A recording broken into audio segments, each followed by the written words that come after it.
বন্ধুরা, এই যে বাজার দিয়ে গেছে। চলো বাজারে কি কি এনেছে তোমাদেরকে দেখাই। এই যে প্রথমেই দেখাই মাছ।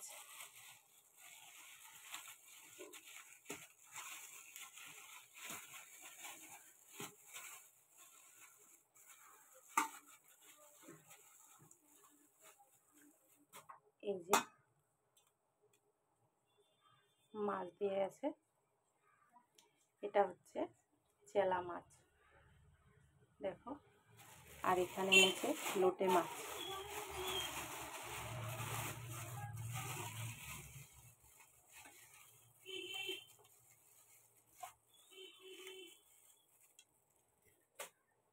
দেখো এখানে এনেছে লোটে মাছ। এই যে দেখো কি সুন্দর মাছগুলো, টাটকা। এই যে লোটে মাছ আর চেলা মাছ। এখানে এনেছে একটা বেগুন, এই যে, আর এনেছে এই যে ধনেপাতা। আজকে এই বাজার। চলো রান্নার পরে আসছি।